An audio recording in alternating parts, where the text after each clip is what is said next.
안녕하세요. 푸구보따리 왔어요. 여러분 시작하기 전에 딱 2초만 투자해주세요. 여러분의 감동과 눈물을 책임지는 푸구보따리. 오늘 영상도 기대되시죠? 구독과 좋아요 버튼 눌러주시고 그럼 시작하겠습니다. 이 강아지는 매일 밤 응급실 자동문이 열릴 때마다 벌떡 일어났습니다. 누군가를 기다리는 것처럼요. 그런데 마지막 날 문이 열렸는데도 강아지는 처음으로 움직이지 않았습니다. 대체 이 아이는 누구를 기다리고 있었던 걸까요? 응급실 야간 근무를 하던 직원들은 어느 날부터 이상한 강아지 한 마리를 보기 시작했습니다. 밤이 되면 꼭 같은 시간 응급실 문 앞에 나타나는 아이였습니다. 자동문이 열릴 때마다 강아지는 벌떡 일어났습니다.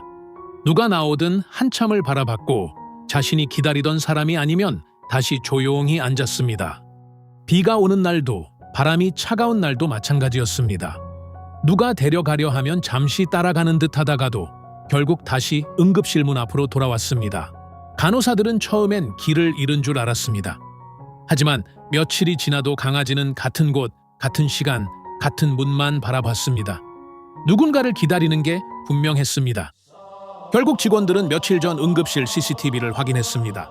그리고 그제야 왜 이 강아지가 이 문을 떠나지 못하는지 알게 됐습니다. 며칠 전 밤 한 남성이 급히 응급실로 실려왔습니다. 너무 갑작스러운 일이었습니다. 가족도 놀라 달려왔고 집에서 함께 있던 강아지도 그 뒤를 따라 병원까지 오게 됐습니다. 응급실 안으로 들어가기 직전 남성은 자신을 따라오려는 강아지를 보고 힘겹게 웃었습니다. 그리고 마지막으로 이렇게 말했습니다. 금방 나올게. 여기서 조금만 기다려. 그게 강아지가 주인에게 마지막으로 들은 말이었습니다. 문은 닫혔고 주인은 끝내 다시 그 문으로 나오지 못했습니다. 하지만 강아지는 몰랐습니다. 그저 주인이 말한 대로 조금만 더 기다리면 돌아올 거라 믿고 있었던 겁니다. 그래서 매일 밤 이 문이 열릴 때마다 일어섰습니다. 며칠 뒤 주인의 가족이 다시 응급실 앞을 찾았습니다. 강아지는 반가워 가족에게 다가갔지만 잠시 후 또다시 문 쪽을 바라봤습니다.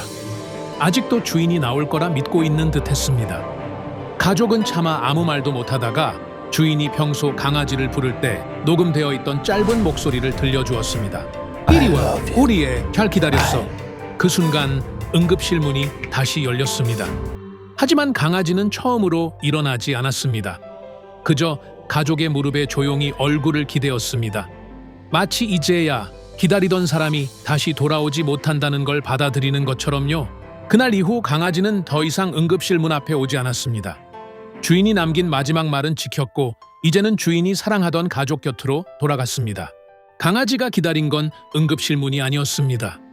마지막까지 자신을 안심시키던 그 사람의 목소리와 약속이었습니다.